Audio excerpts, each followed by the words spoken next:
Hello दोस्तों, मैं सौरभ एक बार फिर से आप सभी का स्वागत करता हूं आपके अपने परिवार सक्सेस आईटीआई में। तो चलिए दोस्त, जैसा कि आप सभी को पता है कि भाई हम लोग इलेक्ट्रीशियन की क्लास कर रहे थे, है ना, इलेक्ट्रीशियन ट्रेड थ्योरी, जिसकी आज हमारे पास क्लास नंबर 5 है। इलेक्ट्रीशियन की जो क्लास है आज हमारे पास, उस क्लास का नंबर जो है वो है 5। यानी कि इलेक्ट्रीशियन की आज हमारे पास 5वीं क्लास है और अध्याय हमारा दूसरा, यानी कि ये दूसरा चैप्टर है। पहला चैप्टर हमने सेफ्टी वाला पढ़ रखा था, सुरक्षा एवं सावधानियां, ठीक है, जिसमें हमारी 4 क्लासेस थी। आज हमारी ये 5वीं क्लास है और इसका जो है पार्ट नंबर 1 है अध्याय 2 का। यानी कि अध्याय 2 में हम पढ़ने क्या वाले हैं, कॉमन टूल्स। यानी कि जो आपके इलेक्ट्रीशियन में, है ना, जो आपके ट्रेड में जो कॉमन टूल्स यूज होते हैं उनके बारे में हम लोग यहाँ पे बात करने वाले हैं, कॉमन टूल्स के बारे में। ठीक है, यानी कि लगभग 45 से 40 आपके टूल्स हैं जिनके बारे में आपको नॉलेज होना जरूरी है, और वही बातें हम लोग पढ़ेंगे जो आपके एग्जाम में आती हैं दोस्त। ठीक है, तो अगर आप पीछे की क्लास नहीं देख रहे हैं तो पीछे की क्लास देख लीजिएगा, और आपने अभी तक चैनल को सब्सक्राइब नहीं किया है तो चैनल को सब्सक्राइब भी कर लीजिएगा दोस्त। ठीक है भाई, चलिए। और एक रही बात कि भाई हमारे यहाँ पे फिटर, है ना, फिटर, उसके साथ साथ में इलेक्ट्रीशियन और डब्ल्यूसीएस, ये 3 क्लासेस चल रही है। क्लासेस आपको एकदम फ्री मिल रही है, और इन क्लास का जो ये बोर्ड पीडीएफ है जो हम लोग लिख के पढ़ाते हैं दोस्त, ये भी आपको मिलेगा। इसके लिए आपको करना क्या पड़ेगा दोस्त, इसके लिए हमारे इस नंबर पे आप व्हाट्सअप करिए 9170996806 पर। इस नंबर पर आप व्हाट्सअप करेंगे तो इन सभी का एक ग्रुप बना हुआ है जहां पे आपको ऐड किया जाएगा। कुछ बहुत चार्ज आपको देना पड़ेगा और आप उसमें ऐड हो जाएंगे। आपको एज इट इज जो यहाँ पे पढ़ाया जाता है सेम बोर्ड पीडीएफ आपको मिल जाएगा। आप अपने नोट्स बना पाएंगे, आप उसको प्रिंट करा पाएंगे। रही दूसरी बात, अगर आपको मेरा हैंड रिटन चाहिए, आप चाहते हैं सर हम लिखना नहीं चाहते हैं, आपने अगर कुछ लिखा हो तो बता दीजिए ना, तो उसके लिए भी है हमारे पास समाधान है, सारा कुछ है। तो उसके लिए भी आपको यहाँ पे क्या है, उसी नंबर पे आप संपर्क करेंगे, आपको जो है ट्रेड की जो है थ्योरी आपको नजर आएगी। ये देख पा रहे होंगे आप लोग, है ना, इस तरीके से मैंने लिखी हुई है ट्रेड थ्योरी, है ना, ये आपको दिख पा रही होगी। ये सारे टूल्स हम लोग पढ़ने वाले हैं। ठीक है दोस्त, इसी तरीके से मेरा नोट्स है। पहला चैप्टर मैं आपको दिखाऊं, पहला चैप्टर हम लोगों ने किस तरीके से पढ़ा था प्यारे दोस्त। ठीक है, ये देखिए, अभी तो ये हमारा यही चैप्टर है। दूसरा जो हम लोग अभी पढ़ने वाले हैं, ये था हमारा पहला चैप्टर, है ना, जो हम लोगों ने इस फिगर के साथ मैंने आपके लिए नोट्स तैयार किए हैं। तो अगर आप ये लेना चाहते हैं, इससे बाहर आपके एग्जाम में कुछ नहीं होने वाला है। अगर आप ये लेना चाहते हैं तो आप हमसे भाई संपर्क कर सकते हैं, ये भी आपको मिल जाएगा, बहुत ही नॉर्मल प्राइस में मिल जाएगा ये आप सभी को। ठीक है, आज जो हम लोग शुरू करने जा रहे हैं वो हमारा अध्याय नंबर 2 है, जिसपे हम लोग ये टूल्स पढ़ेंगे, है ना। पहला टूल्स जो है ये हम लोग पढ़ने वाले, किस तरीके से पढ़ने वाले हैं मैंने लिख रखा है ऑलरेडी पहले से, है ना। मैंने पूरा मैटर तैयार किया हुआ है, ढूंढ के इसको मैंने एकत्रित किया है, आपके क्वेश्चन कहाँ से बनते हैं वो सब चीजें मैंने यहाँ पे डाली हैं, है ना। बस आपको पढ़ने का काम करना है। तो अगर आपको ये नोट्स भी चाहिए भाई मेरा हैंड रिटेन, तो आप हमसे संपर्क कर सकते हैं, आपको ये भी मिल जाएगा। आप, है ना, अब ये कंप्लीट नहीं है, जो जो चैप्टर मैं पढ़ाते जा रहा हूँ वो चैप्टर यहाँ पे है, तो वो आपको मिलता रहेगा। बस आपको इस नंबर पे कांटेक्ट करना होगा, व्हाट्सअप करना होगा। तो चलिए दोस्त, आज का जो हमारा टॉपिक रहेगा वो है हमारा कॉमन टूल्स का, और सबसे पहला टूल्स जो है वो आपके सामने। ठीक है दोस्त, फेज टेस्टर, बहुत ही इंपॉर्टेंट टूल्स है ये आपकी ट्रेड का। क्योंकि मेरे प्यारे दोस्त, फेज टेस्टर यानी कि कहीं भी अगर आप इलेक्ट्रीशियन का काम करने जा रहे हैं प्यारे भाई, तो आपको करना क्या होता है ना, आपको सबसे पहले लाइट तो चेक करनी पड़ेगी ना, कि सर वहां पे लाइट है, क्या मामला है, क्या नहीं है, ये सारी चीजें तो आपको चेक करना होगा, कहीं आपको करंट ना लगे, ये सारी चीजें, इसलिए फेस टेस्टर तो आपकी जरूरत होती है। अच्छा, फेस टेस्टर को ही हम क्या कह सकते हैं सर, फेस टेस्टर को ही हम लोग पेंसिल टेस्टर भी कह सकते हैं, क्योंकि ये पेंसिल के आकार का होता है ना। इसी को हम क्या, दूसरा नाम क्या होता है, पेंसिल टेस्टर के नाम से भी हम इसको जानते हैं। समझ गए बात को कि नहीं, किस नाम से भी जानते हैं हम लोग इसको दोस्त, इसको भी हम लोग प्यारे भाई पेंसिल टेस्टर के नाम से भी जानते हैं। ठीक है, अच्छा, अगला हमारे पास, इसको हम लोग नियॉन टेस्टर के नाम से भी जानते हैं। क्यों, क्योंकि यहाँ पे एक नियॉन लैंप लगा होता है ना, इसलिए हम लोग इसको किसके नाम से जानते हैं, नियॉन टेस्टर के नाम से भी जानते हैं। ठीक है दोस्त, नियॉन टेस्टर, समझ गए प्यारे भाई। तो नियॉन टेस्टर के नाम से क्यों, क्योंकि यहाँ पे एक नियॉन लैंप लगा होता है, जो क्या होता है, जो जलता है, जैसे आप टच करते हैं फेस में, है ना, इलेक्ट्रिसिटी में, तो वो जलता है कि भाई यहाँ पे करंट है या नहीं है, ये सारी चीजें बताता है। ठीक है, अच्छा, ये जो नियॉन लैंप होता है जो जलता है क्या होता है, ये 0.5 वाट का होता है। अगर आपसे कभी पूछ ले तो आप बता पाए कि कितने वाट का होता है, 0.5 वाट का होता है, बहुत हल्का सा होता है। ठीक है। अच्छा, अब रही बात कि सर ये जो टेस्टर है हमारा, ये कितने वोल्टेज तक चेक कर सकते हैं हम लोग। तो देखो इसका जो प्रचलन है ना, इसका जो प्रचलन वोल्टेज है, यानी जो इसकी प्रचालन वोल्टता है, वो लगभग इसकी मानी जाती है कि 100 वोल्ट से 250 वोल्ट तक आप चेक कर सकते हो, जो जनरली आपको मिलते हैं, है ना। तो हम ये कह सकते हैं कि प्यारे भाई, इसका जो प्रचालन वोल्टता है, इसकी जो प्रचालन वोल्टता है, वो कितनी हो सकती है, वो सर 100 वाट से लेकर 100 वाट से 250 वाट तक हो सकती है। कितनी हो सकती है, 100 वाट से लेके, है ना, 100 वोल्ट से लेके, है ना। बताओ भाई, है ना, वाट्स मैं बोल रहा हूं, 100 वोल्टेज से 100 से 250 वोल्टेज के बीच में हम इसको चेक कर सकते हैं। लेकिन इसका अधिकतम रेंज कितनी होती है भाई, तो इसका जो अधिकतम सुरक्षित वोल्टता होती है वो होती है 500 वोल्ट, है ना। कितने, इसका जो अधिकतम सुरक्षित वोल्टता होती है वो मेरे मेरे प्यारे भाई कितनी होती है, अधिकतम अधिकतम सुरक्षित वोल्टता, अधिकतम सुरक्षित वोल्टता कितनी होती है, वो होती है 500 वोल्ट। कितनी, 500 वोल्ट। समझ गए बात को। यानी कि ये इस फेस टेस्टर से आप 500 वोल्ट तक तो चेक कर सकते हैं, वहां तक आप सेफ है। लेकिन नहीं, वो कहते हैं कि भाई आप 250 तक चेक करो ना, आप उस सेफ जोन के अंदर ही रहो, क्यों सेफ जोन के बाहर जाना, है ना। लेकिन अगर आप 250 वोल्ट तक है तो वहां तक आप ये झेल सकता है, उसके आगे नहीं, है ना। तो इसका सेफ रेंज क्या मानते हैं हम लोग, 500 वोल्ट। लेकिन हम लोग काम जनरली इसका 250 वोल्ट तक यूज करते हैं, जो जनरली आप देखते हैं स्टोर। ठीक है। अच्छा, अब रही बात कि भाई ये क्या, ये है आपका इंसुलेटेड स्टेम, यानी कि अगर आपने इसको पकड़ रखा है, फेस टेस्टर को पकड़ रखा है, अगर आपकी गलती से यहाँ पे उंगली लग जाए तो आपको करंट ना लगे, इसीलिए यहाँ पे क्या होता है, इंसुलेटेड स्टेम लगा होता है। ठीक है। और इसमें टिप होती है जो एकदम पेचकस की तरह होती है, इसको हम क्या कहते हैं, इसको हम लोग बोलते हैं टिप, जो एकदम पेचकस की तरह होती है। ठीक है, सेम वैसे ही दिखती है। बात आप समझ रहे हैं कि नहीं समझ रहे हैं। ठीक है। या यहाँ पे एक प्रतिरोध लगा होता है, क्या लगा होता है, प्रतिरोध लगा होता है दोस्त, समझ गए कि नहीं। ठीक है। ये जो यहाँ पे इंसुलेटेड स्टेम होता है, ये क्या होता है दोस्त, ये कुचालक होता है। क्या होता है मेरे प्यारे भाई, कुचालक परत होती है, जिससे आपको क्या ना हो, करंट ना लगे, है ना। तो इसको आप क्या लिख सकते हैं कि सर ये क्या होती है, कुचालक परत होती है। बात आप समझ गए। बाकी यहाँ पे एक ये क्लिप लगी होती है, जिससे आप अपनी जेब में रख सकते हैं, एक पेन की तरह। यहाँ पे एक पीछे एक पॉइंट लगा होता है, अर्थिंग पॉइंट लगा होता है, जिसको आप अंगूठे से टच करते हैं, है ना, उंगली, है ना। ये काहे का बना होता है मेरे प्यारे भाई, ये पीतल का बना होता है। किसका बना होता है, ये पीतल से निर्मित होता है, यानी कि पीतल का बना होता है। ठीक है। बताइए जरा, समझ गए। इस पे आप टच करते हैं तो अर्थ पाता है और चलता है। ठीक है। यहाँ पे ये कुछ स्प्रिंग लगी होती है। समझ गए बात को कि नहीं। इतनी सी जानकारी इसके बारे में लेना था आपको, इतने में से ही क्वेश्चन यहाँ पे मेरे प्यारे भाई बनने वाला है। इससे आगे क्वेश्चन आपसे यहाँ पे नहीं बनने वाला। समझ रहे हैं कि नहीं बात। चलिए आगे बढ़ते हैं अगले टूल्स पर। अगला टूल्स है आपके सामने कॉम्बिनेशन प्लायर। कॉम्बिनेशन प्लायर को दोस्त और आप क्या कह सकते हैं, बताइए जरा। कॉम्बिनेशन प्लायर को आप और क्या क्या क्या कह सकते हैं, इसको आप कह सकते हैं संयुक्त प्लायर। कॉम्बिनेशन का मतलब इसमें कई सारी चीजों का कॉम्बिनेशन होता है, इसलिए हम इसको क्या कह सकते हैं, इसका हम दूसरा नाम कह सकते हैं संयुक्त प्लायर। क्या कह सकते हैं आप कह सकते हैं मेरे प्यारे भाई संयुक्त प्लायर। ठीक है भाई, संयुक्त प्लायर, है ना। बताइए इसका दूसरा नाम क्या हो सकता है, संयुक्त प्लायर। देखो यहाँ पे पाइप की ग्रिप बनी होती है, यहाँ पे, है ना, फिगर में हो सकता है आपको दिख रहा, है ना। ये यहाँ पे पाइप की ग्रिप बनी होती है, जिससे आप क्या करते हैं, पाइप को भी पकड़ सकते हैं, पाइप की ग्रिप होती है ना। यहाँ पे फ्लैट ग्रिप होती है, पतली सी। ठीक है।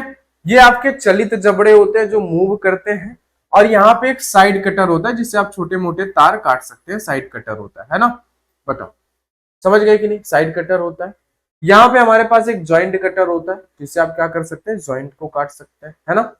ये विद्युत प्रतिरोध होता है, विद्युत रोधक होता है, यानी कि इसमें ये जो हैंडल लगी होती है विद्युत रोधक होता है।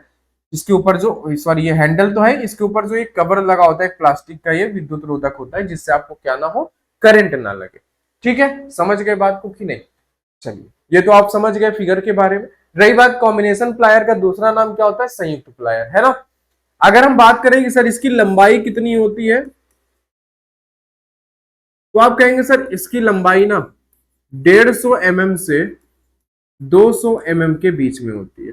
देखिए आप जो भी ट्रेड में जितने भी मेजरमेंट पढ़ते हैं, जितनी भी लंबाई लेंथ पढ़ते हैं, वो सब किस में होती है? एमएम में होती है। इसमें एमएम में। तो 150 mm से लेकर 200 mm तक इसकी लेंथ हो सकती है। ठीक है ना? बताइए, अगर हम कहें कि ये बना किसका होता है, तो आप कहेंगे ये हाई कार्बन स्टील का बना होता है। किसका बना होता है? हाई कार्बन स्टील का बना होता है। हाई कार्बन स्टील से ये निर्मित होता है। ठीक है, हाई कार्बन स्टील का बना होता है। समझ गए बात को? ठीक है प्यारे भाई, बताइए क्या समस्या? कोई समस्या? ठीक है, बोलिए। तो आप देख पा रहे होंगे कि भाई मैं इसी तरीके से यहाँ पे सारा कुछ इस तरीके से पूरे फिगर पढ़ाने वाला हूँ। अगर आप चाहते हैं कि सर आप हमें बोर्ड पीडीएफ दे दीजिए, हम नोट्स बना लेंगे या हम इसी को प्रिंट करा लेंगे, तो आपको ये भी मिल जाएगा, है ना? समझ गए कि नहीं? ठीक है, चलिए, ये तो इसकी मैंने कॉमन सी बात कर ली। अब रही बात, कुछ हमारे भाई बंधु होते हैं जो थोड़े से आलसी होते हैं, जो कहीं अगर पकड़ना है या कुछ ठोकना है ना, तो इसी प्लास से पकड़ लेंगे और इसी में हैमर मारने लगते हैं, हथौड़े से ठोकने लगते हैं। दोस्त ये काम आपको नहीं करना है ना। इसके हैंडल को जो है आपको क्या करना है? हथौड़े के नहीं ठोकना है। रही दूसरी बात, आप क्या करते हैं कि इसी को जैसे नॉर्मल छोटी सी कील गाड़नी है, कुछ भी करना है, तार के ज्वाइंट लगाया, आप उसको ठोकना है, तो आप इसी प्लास के हैंडल से ही ठोकने लगते हो। क्या करते हो? प्लास के हैंडल से ही ठोकने लगते हो। ठीक है, तो ये काम नहीं करना है। यानी कि हमें क्या है कि इसको जो है हथौड़े की तरीके ना यूज करें, है ना? इसको हैमर की तरह यूज ना करें। अगर आप हैमर की तरह यूज करेंगे ना, तो इसका हैंडल जो है मेरे प्यारे भाई, है ना, इसकी जो रबड़ लगी हुई है यहाँ पे, ये कट सकती है। और अगर रबड़ कट गई तो आपको करंट भी लग सकता है। अगर कहीं से थोड़ी सी भी कटी, आप इससे क्या करते हैं? प्लास से तार ज्वाइंट करने का ही तो काम करते हैं। अगर लाइट चल रही, तार ज्वाइंट कर रहे हैं आप, अगर गलती से उसका रबड़ का हैंडल कटा हुआ है, हैंडल का रबड़ कटा हुआ है, तो आपको करंट लग सकता है। समझ गए ना? दूसरी बात, इसका यूज करते समय आपको ध्यान देना है कि इसका इंसुलेशन कटा हुआ नहीं होना चाहिए। इंसुलेशन इसका इंसुलेशन कटा हुआ नहीं होना चाहिए। ठीक है प्यारे भाई, इसका इंसुलेशन कटा हुआ नहीं होना चाहिए। इंसुलेशन का मतलब यही विद्युत रोधक। अगर ये कटा है तो आपको करंट लग सकता है। ठीक है, बात समझ गए कि नहीं? तो ये कुछ इसके बारे में पॉइंट्स है जो मैंने आपको यहाँ पे बता दिए। ठीक है, कोई समस्या? आपको कोई समस्या नहीं होगी, बस आपको सिस्टम से बेहतरीन ढंग से पढ़ते जाना है। नोट्स आप अपने से बनाइए, अपने से बेहतर नोट्स बना सकते हैं, आपको समझ में आएगा। नोज प्लायर, देखो नोज प्लायर की बात करें अगर हम, तो नोज प्लायर में जो होता है ना, ये प्लायर, ये इस नोज की तरीके, एक नाक की तरीके निकला होता है, इसीलिए हम क्या कहते हैं? नोज प्लायर, इसका नाम हम लोग दे देते हैं।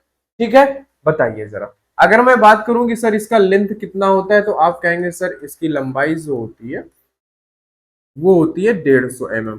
इसकी लंबाई कितनी होती है? तो आप कहेंगे सर इसकी लंबाई जो होती है वो कितनी होती है? 150 mm। ठीक है, सक्रिय स्थानों पर इसका प्रयोग किया जाता है। जैसे कोई सक्रिय जगह है ना, कोई तार है जो कहीं अंदर लगा हुआ है, उसको आपको पकड़ना है, बाहर निकालना है, उसको घुमाना है, ज्वाइन करना है, तो इसका प्रयोग करते हैं। ठीक है, बताओ सर। तो क्या है? किसी सक्रिय जगह पर, है ना, किसी वस्तु को पकड़ना या तार को ऐंठने या मरोड़ने के काम में आता है। तो आप क्या लिख सकते हैं? यहाँ पे लिख सकते हैं कि सक्रिय जगह पर तार को, है ना, सक्रिय जगह पर तार को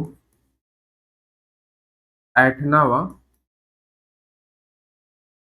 मरोड़ना, है ना, या फिर आप कह सकते हैं किसी वस्तु को पकड़ना सक्रिय जगह पर, किसी वस्तु को पकड़ने के लिए इसका प्रयोग किया जाता है। ठीक है, पकड़ने के लिए, बात आप समझ गए? पकड़ने के लिए इसका प्रयोग। ठीक है, बोलो ये दो बातें इसके बारे में क्लियर हुई कि नहीं? इसकी लेंथ कितनी होती है? आप कहेंगे सर इसकी लेंथ 150 mm होती है। इस सक्रिय जगह पर तार को ऐंठने व मरोड़ने या फिर किसी वस्तु को पकड़ने पर किया जाता है ना। ठीक है, बताओ। अब देखो जरा, इसकी ये जो नोज होती है आगे की, ये नोज इसकी कई तरीके की होती है ना, नोज इसकी कई तरीके की होती है। जैसे यहाँ पे आप देख पा रहे हैं, इसकी एक नोज होगी जो कैसी होगी, राउंड नोज प्लायर भी होता है, जिसकी नोज कैसी होती है, राउंड होती है ना। तो राउंड नोज प्लायर भी होता है ना, ये भी आप बात समझ सकते हैं। ठीक है, बोलो। एक हमारे पास होता है जो हम कहेंगे इसका दूसरा भाग होता है, वो होता है फ्लैट, फ्लैट नोज प्लायर। ठीक है, तीसरा, तीसरा इसका देखो, पहला तो हो गया राउंड नोज प्लायर, दूसरा हो गया हमारा फ्लैट नोज प्लायर, तीसरा होता है हमारे पास बेंड नोज, है ना, बैंड जिसको हम कहते हैं, कि हम इसको ऐसे लिखें कि band knows plier. Band knows plier का मतलब होता है आगे से मुड़ा हुआ, कैसा, आगे से मुड़ा हुआ, समझ गए बात को, आगे से मुड़ा हुआ। ठीक है प्यारे भाई, बताओ, round knows plier, flat knows plier, band knows plier, यानी कि आगे से मुड़ा हुआ होता है। समझ गए बात। ठीक है, इतनी सी बात थी इसके बारे में, और हमें ज्यादा इसके बारे में नहीं जानना है। ठीक है, बस इतनी ही बातें हैं, इसी के अंदर से आपसे क्वेश्चन। अगला चौथा है साइड कटिंग प्लायर। क्या है दोस्त, अगला है हमारे पास साइड कटिंग प्लायर। अच्छा, साइड कटिंग प्लायर का यूज क्या होता है मेरे प्यारे भाई, बताओ जरा। साइड कटिंग प्लायर, है ना, जो आपके सामने होता है साइड कटिंग प्लायर, है ना, बोलो सर, बोलो। अब देखो जरा, ये जो साइड कटिंग प्लायर होता है ना, ये क्या होता है कि एल्यूमिनियम व कॉपर के, एल्यूमिनियम व कॉपर के तारों को काटने के लिए प्रयोग किया जाता है। समझ गए बात को, एल्यूमिनियम व कॉपर के तारों को काटने के लिए प्रयोग किया जाता है ना। अच्छा, ये जो है दोस्त, ये कितने मोटाई तक तार काट सकता है, अधिकतम 4 mm, है ना, 4 mm तक के, है ना, 4 mm वाले व्यास, है ना, जो 4 mm से कम व्यास वाले तार होते हैं ना, उनको काटने के लिए 4 mm से कम व्यास वाले तारों को काटने के लिए। ठीक है दोस्त, तारों को काटने के लिए। समझ गए प्यारे भाई, बताए। इसके बाद अगला पॉइंट क्या होगा हमारे साथ, देखो, और इसका कुछ यूज होता नहीं, बस इसके लंबाई के बारे में बात कर लेते हैं कि सर इसकी लंबाई कितनी होगी, तो आप कहेंगे सर लंबाई इसकी 100 mm से 150 mm होगी, 100 mm से 150 mm इसकी लंबाई। समझ गए, बोलो, कोई दिक्कत, कोई समस्या, आपको कोई दिक्कत नहीं होगी, कोई समस्या नहीं होगी। ठीक है प्यारे भाई, बताइए सर।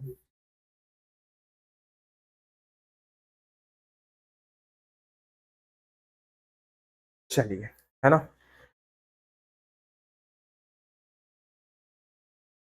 इतनी बातें आपको समझ में आ गई होंगी, बस एक सेकंड रुकिएगा थोड़ा सा।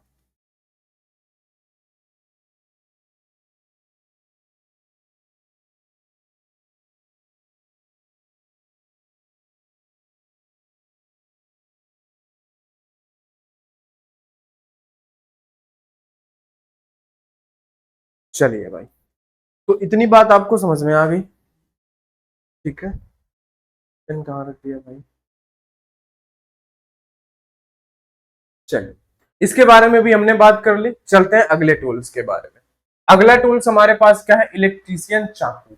ये है हमारे पास इलेक्ट्रीशियन चाकू, जिससे आप क्या करते हैं, तारों का मर्डर करते हैं। क्या करते हैं दोस्त, तारों का मर्डर, इलेक्ट्रीशियन चाकू से, है ना। चाकू से और क्या ही होता है भाई, बताओ, मर्डर करने का काम ही करोगे तुम लोग, है ना। क्या करोगे भाई, मर्डर करने का काम करोगे, बताओ, कोई समस्या है क्या, है ना। तो इलेक्ट्रीशियन चाकू से क्या करते हैं, मर्डर करने का। ठीक है भाई, बोलो जरा, और किसी को कोई समस्या, बताओ। तो आप कहेंगे सर नहीं, इससे हम मर्डर करने का काम नहीं करते हैं, है ना, इससे बस तारों में, जैसे तारों को छीलना हो गया, ये सारी चीजें क्या करते हैं दोस्त, तारों को छीलने के लिए इसका प्रयोग किया जाता है। किसका प्रयोग, इलेक्ट्रीशियन चाकू। कहाँ पर किया जाता है, तो आप कहेंगे प्यारे भाई, तारों को छीलने के लिए, तारों को छीलने के लिए इसका प्रयोग किया सकता है। ठीक है भाई, चलिए। अच्छा, और इसका क्या प्रयोग किया जा सकता है ना? देखो ये जो चाकू है, इससे हम क्या करते हैं, इसमें देखो ये स्क्रैपर ब्लेड होती है, ये मुख्य ब्लेड होती है। इससे हम क्या करते हैं दोस्त, इससे हम सिर्फ तार को ऐसे करके ना, ऐसे तार को बस छीला जाता है। इसका प्रयोग कभी तार को काटने के लिए नहीं करना चाहिए, जैसे तार फंसा है काट दिए, नहीं, है ना? इससे जो है तारों को नहीं काटना चाहिए, ठीक है? तारों को नहीं काटना चाहिए, ठीक है, बात समझ गए? तारों को छीलने के लिए प्रयोग कर सकते हैं, तारों को काटने के लिए नहीं, है ना? बोलो। अच्छा, अब एक क्वेश्चन आपसे, बहुत जरूरी क्वेश्चन यहां से ये पूछ सकता है कि अगर हम तार को छील रहे हैं तो कितने डिग्री का कोण बना के तार को छीलना चाहिए? तो देखो इसको क्या है ना, 20 डिग्री कोण पर तार को छीला जाता है, 20 डिग्री का एंगल बनाकर, है ना? ज्यादा एंगल कर देंगे तो तार कट भी जाएगा, मतलब अंदर के तार कट जाएंगे। उसमें जो ऊपर रबड़ लगी है उसको छीलने के लिए हमें क्या करना पड़ता है कि इसको 20 डिग्री के एंगल पर रखना होता है ना? इसको 20 डिग्री एंगल पर रख कर क्या करते हैं, तारों को छीलते हैं। बात समझ गए? तारों को छीलते हैं। ठीक है प्यारे भाई, बताइए, समझ गए कि नहीं? चलिए। अच्छा, और एक क्वेश्चन है कि अगर आपसे रेंज पूछ लेता है तो आप रेंज बता दिएगा कि 20 डिग्री से 45 डिग्री के बीच रख सकते हैं, इतने से ज्यादा नहीं रख सकते, ठीक है? अच्छा, रही बात ये जो मुख्य ब्लेड है, इससे तो आप तार को छीलते हैं, है ना? इससे आप क्या कर सकते हैं कि तारों को छीलना, है ना? यानी कि तार छीलते हैं। अगर तार आपने छीला और कुछ अवांछित भाग, कुछ बचा हुआ भाग रह गया, तो फिर उसको आप स्क्रैपर ब्लेड से वो हटा देते हैं, जो थोड़ा बहुत भाग रह गया, ठीक है ना? बात समझ गए? तो ये हो गई ब्लेड के बारे में बात। किसके बारे में बात हो गई दोस्त? ये हो गई आपके ब्लेड के बारे में बात, ठीक है? और आगे बढ़ा जाए, चलिए जरा आगे बढ़ते हैं, आगे बात करते हैं। आगे हमारे पास पेचकस, यानी कि स्क्रू ड्राइवर। कौन सा ड्राइवर? स्क्रू ड्राइवर, है ना? जिसका प्रयोग नॉर्मल से पता है, स्क्रू को खोलने व कसने के लिए किया जाता है, ठीक है? कहां पे किया जाता है दोस्त? स्क्रू को खोलने व कसने के लिए, स्क्रू को खोलने व कसने के लिए, स्क्रू को खोलने व कसने के लिए इसका प्रयोग किया जाता है। समझ गए कि नहीं? बोलो जरा। अच्छा, इसकी लेंथ की बात अगर करें कि इसकी लंबाई कितनी होगी भाई, देखो जहां जहां जो जो चीजें जरूरी होंगी वो आपको मैं बताता जाऊंगा। इसकी लंबाई कितनी होगी? सर कहेंगे कि सर इसकी लंबाई कम से कम 150 mm से 200 mm या फिर 250 mm तक, है ना? इतनी 150 हो सकती है, 200 हो सकती है, 250 हो सकती है। समझ गए बात को कि नहीं? अब देखो जरा, इसमें होता क्या है, पेचकस एक तरीके का तो होता नहीं है ना? तो अगर हमें कुछ करना है किस तरीके से, तो हम पेचकस का चयन कैसे करेंगे, है ना?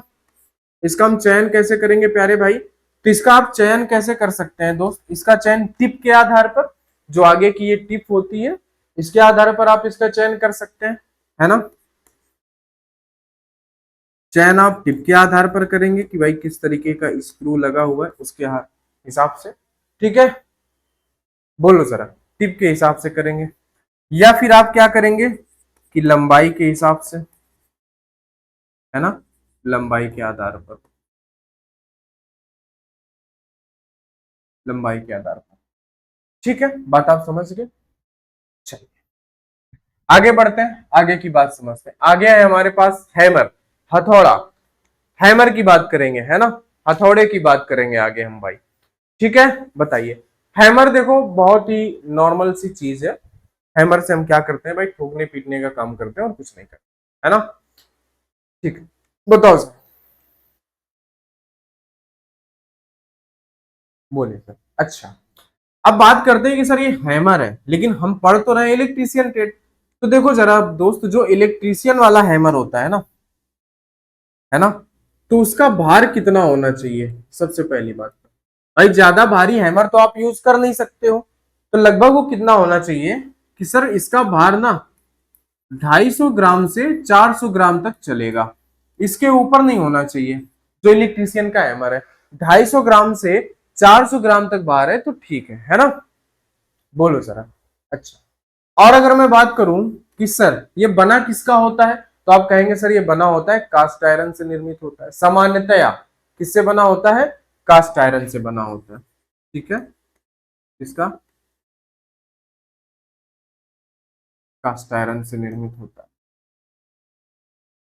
ठीक है, इसका हम चयन कैसे करेंगे प्यारे भाई? तो इसके चयन के बारे में मैं आपको बता देता हूं। इसका चयन, सबसे पहला चयन तो हम इसके भार के आधार पर करेंगे कि कितना भारी हैमर हमें कहां पे यूज करना है ना, कि भार के आधार पर।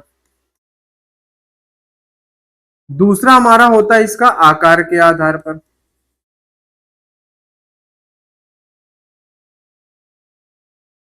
आकार के आधार पर। ठीक है भाई, बताइए सर।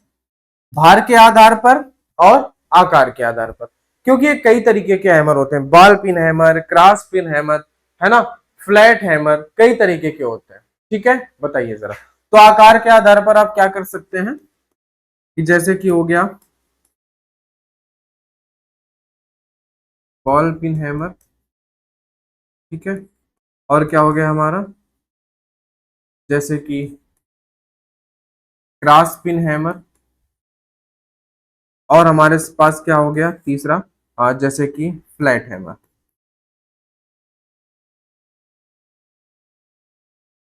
है ना, जैसे यहाँ पे आप ये देख रहे हैं ना, ये कैसा बना हुआ है? फ्लैट है। ये भी कैसा है? ये देख रहे हैं, ये इसका पिन, इसका देख रहे हैं, ये हेड जो होता है इसको हम लोग बोलते हैं हेड, है ना। बोलो जरा। तो हेड कैसा है इसका? बॉल के आकार का बना है, तो ये बॉल पिन हैमर है। यही इसका हेड फ्लैट होता तो वो फ्लैट हो जाता। यही इसका हेड हैंडल, ये जो हैंडल है ना, अगर हैंडल के क्रॉस में बना होता ऐसे तो वो क्रॉस पिन हैमर हो जाता। समझ गए बात को? ठीक है, तो ये इतनी सी बातें थी हैमर के बारे में। बताओ जरा, भार इसका कितना होना चाहिए? 250 ग्राम से 400 ग्राम। वजन के आधार पर और आकार के आधार पर हम इसका यूज करते हैं। ठीक है, बोलो, समझ गए? अच्छा, चलिए, और एक जरूरी बात कर लेते हैं कि सर इसका उपयोग कहां पे करते हैं। एक और जरूरी बात, इसका उपयोग क्या है? तो देखो जरा, इसका उपयोग सबसे पहला होता है छेनी पर चोट मारना, है ना। छेनी पर चोट मारने के लिए, चीजल पर। छेनी के बारे में भी हम जानेंगे। छेनी पर चोट मारना, ये इसका सबसे पहला काम, जरूरी काम यही है कि छेनी पर चोट मारना, है ना। बोलो, समझ गए?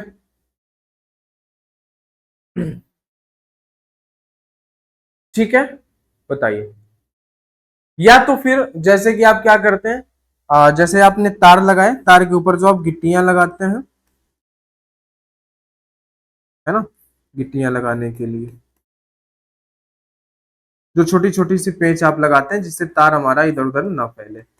समझ गए? ये इतनी सी बात हो गई हमारे हैमर के बारे में। किसके बारे में दोस्त? हैमर। चलिए, अगला टूल्स है हमारे पास सेंटर पंच। सेंटर पंच, पंच भी हमारे पास 3 प्रकार के होते हैं, लेकिन आपके पास अभी सेंटर पंच है तो हम उसको पढ़ेंगे। देखो जरा, सेंटर पंच क्या होता है? सेंटर पंच हमें लोग इसको क्यों बोलते हैं? क्योंकि इसका जो टिप होता है, ये जो पॉइंट, इसके जो एंगल होता है कितने का होता है? 90 डिग्री का एंगल। इसीलिए हम इसको क्या बोलते हैं? इसीलिए हम इसको बोलते हैं सेंटर पंच। ठीक है। अच्छा, सेंटर पंच क्या होता है कि एक पायलट छेद बनाने के लिए, जैसे आप मान लीजिए कि कहीं पे आप ड्रिल करना चाहते हैं, तो आप अगर डायरेक्ट ड्रिल लगा के करेंगे तो ड्रिल इधर उधर खिसकता है। तो वहां पे एक क्या करने के लिए, पायलट छेद करने के लिए, यानी कि जैसे मान लो चादर है ना, जैसे मान लो कि एक कोई सीट है, इस पे आपको होल करना है, तो आप क्या करेंगे? सबसे पहले यहाँ पे सेंटर पंच रखेंगे, हैमर से इसको चोट मारेंगे, तो वहां पे एक पॉइंट बन जाएगा, वहां पे एक निशान छोड़ जाएगा वो। जब वो निशान छोड़ जाएगा प्यारे भाई, है ना, तो क्या होगा मामला वहां पे? जब वो निशान छोड़ेगा तो उसके बाद वहां पे एक गड्ढा सा बन जाएगा, छिद्र सा हो जाएगा हल्का सा। तो फिर जब आप बिट लगाएंगे, जब आप ड्रिल करेंगे, तो वहां पे वो पकड़ लेगा, इधर उधर खिसकेगा नहीं, है ना। तो क्या होता है कि धात्विक सीट पर पायलट छिद्र करने के लिए, है ना, क्या करने पर? कि धात्विक सीट पर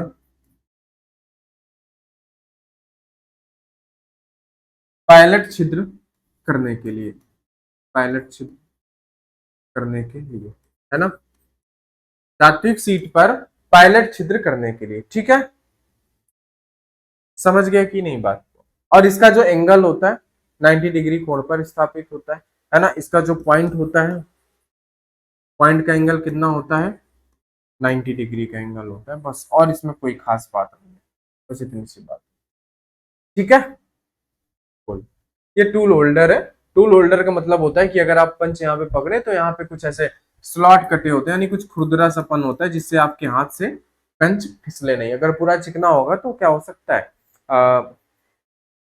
फिसल सकता है ना, क्या हो सकता है, फिसल सकता है। तो यहाँ पे जो कटा होता है, ये जो ऐसे ऐसे कटे होते हैं भाग, इसको हम लोग बोलते हैं नर्लिंग। क्या कहते हैं, नर्लिंग की गई रहती है, जिससे आपके हाथ से फिसले नहीं। ठीक है भाई, चलिए आगे आ जाओ। पोकर, पोकर यानी कि सुआ। सुआ के बारे में बात करेंगे। जैसे आपने देखा होगा पहले आपके घर से गेहूं चावल, अगर आपके घर में आपका अच्छी खेती होती होगी, जैसे गांव में कई बार देखा होगा आपने कि, या आपने ऐसे देखा होगा जो सरकारी गल्ले की दुकान होती है, कोटा जिसको आप कहते हैं, वहां पे जो बोरे आते हैं वो सिले हुए होते हैं। वो किससे सिले जाते थे, इन्हीं से सिले जाते थे, लेकिन वो दूसरे टाइप का होता है, उसको भी हम लोग सुआ ही बोलते हैं। ठीक है, इसका भी क्या प्रयोग होता है, इसका प्रयोग होता है लकड़ी पर पायलट होल बनाने के लिए। पंच का क्या था कि धात्विक सीट पर इसका प्रयोग होता है लकड़ी पर पायलट छिद्र बनाने के लिए, लकड़ी पर पायलट छिद्र बनाने के लिए इसका प्रयोग किया जाता है। ठीक है प्यारे दोस्त, बताओ ठीक है कि नहीं, बोलो बात समझ गए कि नहीं समझ गए, है ना। टिप जो होती है इसकी शार्प होती है, ये हुड का हैंडल होता है, और इसी के माध्यम से हम क्या करते हैं, लकड़ी में एक पायलट छिद्र बना देते हैं, और उसके बाद फिर हम ड्रिल को चला देते हैं। बहुत बड़ी बात नहीं थी वहां पे। मापन स्टील टेप, ये आप सभी जानते होंगे। आपके घरों में जब आपका घर बन रहा होता है तो जो मिस्त्री आता है बनाने के लिए, वो इस टेप को लेके आता है, इसको खींच के बड़ा कर देता है, फिर छोड़ दो तो इसके अंदर चला जाता है। ठीक है, बताओ। तो ये जो टेप होती है ना, ये फ्लेक्सिबल होती है। कैसी होती है, ये जो होती है फ्लेक्सिबल टेप होती है ना। कैसी होती है, फ्लेक्सिबल पट्टी होती है, हम कहें, है ना, ये कहते हैं फ्लेक्सिबल टेप। ये पट्टी भी कह सकते हैं, फ्लेक्सिबल टेप होती है, मुड़ भी जाती है ना। ये जो पॉइंट निकला है इसको और भी आप आगे निकालेंगे फिर ये मुड़ने भी लगता है ना, तो इसलिए बोलते हैं फ्लेक्सिबल होता है ना। इसके अंदर क्या होता है, एक स्प्रिंग लगी होती है। क्या होती है, इसके अंदर एक स्प्रिंग होती है जो टेप को रोल कर लेती है। क्या करती है, रोल कर लेती है। ठीक है ना, इसके अंदर स्प्रिंग होती है जो टेप को क्या कर लेती है, जो टेप को रोल कर लेती है ना, जो टेप को रोल कर लेती है। समझ गए, क्या कर लेती है, टेप को रोल कर लेती है ना। बोलो, इसकी जो लेंथ होती है, लंबाई कितनी होती है, लंबाई 3 मीटर से 5 मीटर तक लंबा टेप होता है, बस इतनी दूरी तक ये माप सकता है। ठीक है, समझ गए, चलिए आगे। तो आज हम लोग इसको यहीं तक रखते हैं भाई, 10 हमारे टूल्स हो गए। आगे की जो बातें हैं वो हम लोग नेक्स्ट क्लास में कर लेंगे प्यारे भाई। ठीक है, तो चलिए दोस्त, आज की क्लास तो यहीं तक। अगर ये टूल्स के बारे में आपको समझ में आया, देखो मैंने यहाँ पे सिर्फ वही चीजें लिखी हैं जो आपके एग्जाम में आती हैं। देखो मैंने एकदम पॉइंट वाइज पढ़ा रखा है, एकदम पॉइंट वाइज मैंने बताया है जो आपके एग्जाम में आ सकता है। ठीक है, और फालतू की चीजें मैं लिखने लगूं यहाँ पे तो कोई मतलब नहीं है। ठीक है, जहां पे लिखने लायक होगा वहां पे मैं लिखूंगा भी, जहां पे नहीं है वहां पे नहीं लिखना है भाई, क्यों लिखना जबरदस्ती का। ठीक है दोस्त, तो अगर क्लास अच्छी लगी है तो क्लास को लाइक कर दें, अपने दोस्तों के साथ शेयर कर दीजिएगा, और चैनल को हमारे दोस्त सब्सक्राइब कर लीजिएगा। ठीक है, तो चलिए मिलते हैं नेक्स्ट क्लास में, तब तक के लिए आप सभी को प्यारे भाई बहुत बहुत धन्यवाद।